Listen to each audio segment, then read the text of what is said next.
Hey designers, welcome to my channel. This is my first ever video in this channel. As many of us know, I have another channel called Stoners, and over there I make comedy stuffs and reaction videos over there. And many of you know that I'm a graphic designer by profession. So I thought, why I don't use this profession to create content? So I've created this channel to make videos all about graphic designing, including tutorials to entertainment to creating logos. So it's all gonna be about graphic designing. Since this is my first ever video in this channel, so we'll be looking at the most important thing in graphic designing, which is marketing. And for marketing, the most important thing is a logo. So we'll be looking at 7 essential types of logos and how you're gonna use them, when you're gonna use them, and where you're gonna use them. Whether you're a beginner or leveling up your branding skills, this guide will help you design smarter and more intentionally. So let's get into it.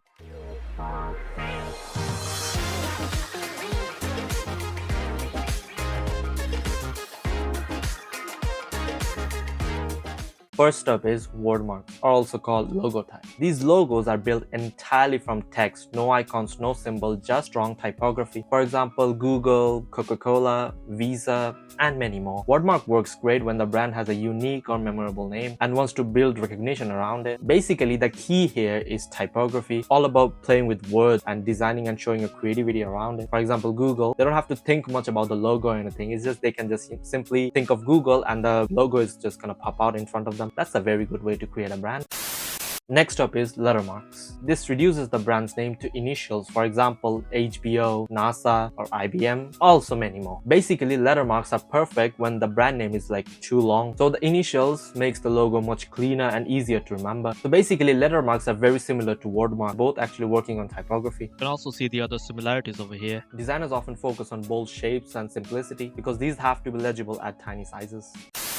The third one is brand marks, where on the other hand, letter marks and word marks has no connection with symbols or anything. But over here, brand marks are fully based on icons, no text, no symbols, it's just fully an icon. Brand marks are mostly used by big companies such as Apple, Twitter, Target. Brand marks are very powerful when the company has already like a high recognition. Like whenever I say something about the company Apple, everybody knows that what type of company that is. A phone company, they make phone, everybody knows about it. But this can be a bit risky because sometimes when you see a certain symbol, you might not know what type of company that is. So for example, if you look at the logo of BP, it's more about flowers and everything. That logo doesn't say anything about the brand. It does look like a flower brand or something, but it is actually a petrol brand, and BP also stands for British Petrol. So if you're designing a brand mark logo, make sure it's unique, scalable, and communicates with the brand personality instantly.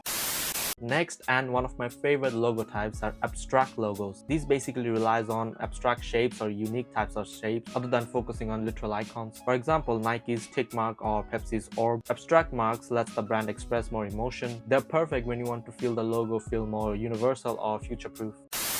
Next ones are mascot logo. These mostly features the illustrated character that represents the brand. For example, KFC's Colonel, Pringles, or maybe some sort of sports mascots. They create a friendly, approachable vibe, which are great for family-oriented brands, food products, or maybe entertainment.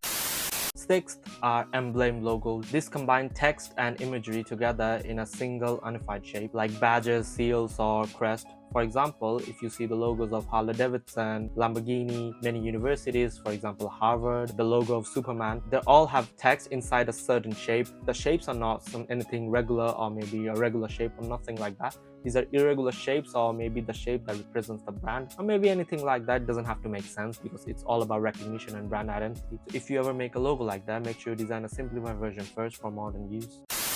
So the 7th and the final one is combination marks. It is basically a mix of symbol and text. You can use them together or maybe use them separate when the brand becomes recognizable. For example, McDonald's, Burger King, Adidas, etc, etc. These are basically super versatile and one of the safest choice for new brands. So that's a wrap here. Do let me know in the comments below which one is your favorite type of logo and which one you often use for your clients. If you're new to this channel, make sure to hit the like button, subscribe, and turn on the notification for graphic design tips every week. Thank you for watching, and I'll see you guys in the next one.